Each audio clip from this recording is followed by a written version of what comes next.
Reda Alali, Hoba Hoba Spirit.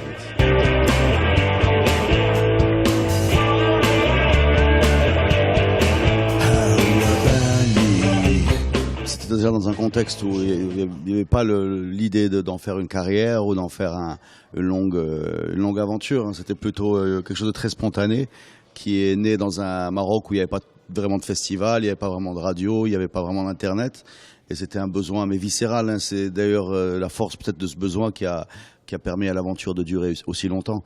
Une histoire de copains qui voulaient jouer une musique débridée, voilà, avec beaucoup d'amour, d'amitié, de passion. Et c'est ça, quoi. C'est comme ça que ça a commencé. Ensuite, on a eu beaucoup de chance parce qu'on est tombé dans ce moment-là du Maroc où effectivement les festivals sont créés, où ils ont eu besoin de groupes. Et on s'est trouvé très vite devant des grosses foules.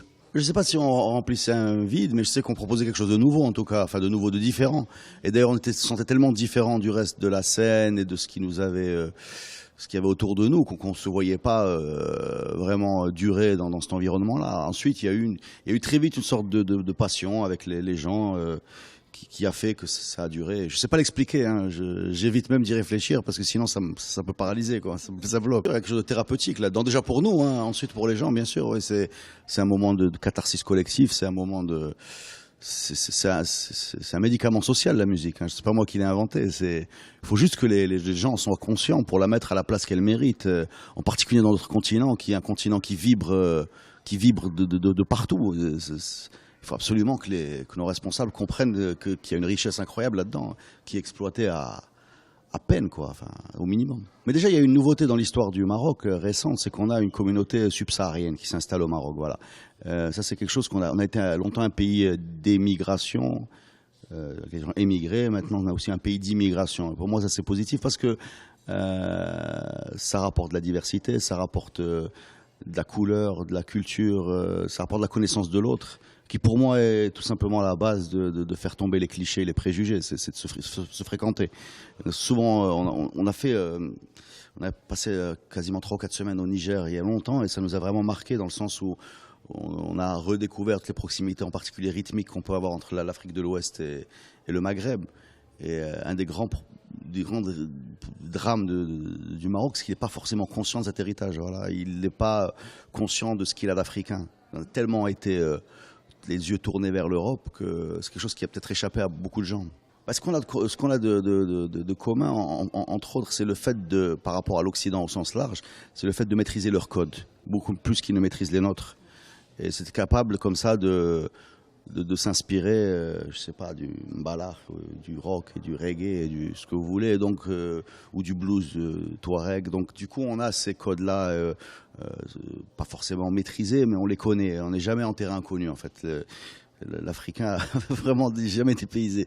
Donc du coup, moi je pense que cette énorme richesse devrait faire de nous, je sais pas, des bombes musicales permanentes, quoi. Voilà. Mais après, il faut créer tout ce qu'il y a autour, c'est-à-dire de l'industrie, du business, quoi. Voilà. Ça, on ne sait pas le faire, nous on est des musiciens, mais bon, il faut ça temps que les gens le fassent, quoi.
Ouais, effectivement, on a une musique qui a inspiré pas mal de gens en termes d'image. Et nous-mêmes, moi quand j'étais jeune, j'avais pas beaucoup de 33 tours. J'en avais un de Ennio Morricone qui m'a vraiment marqué.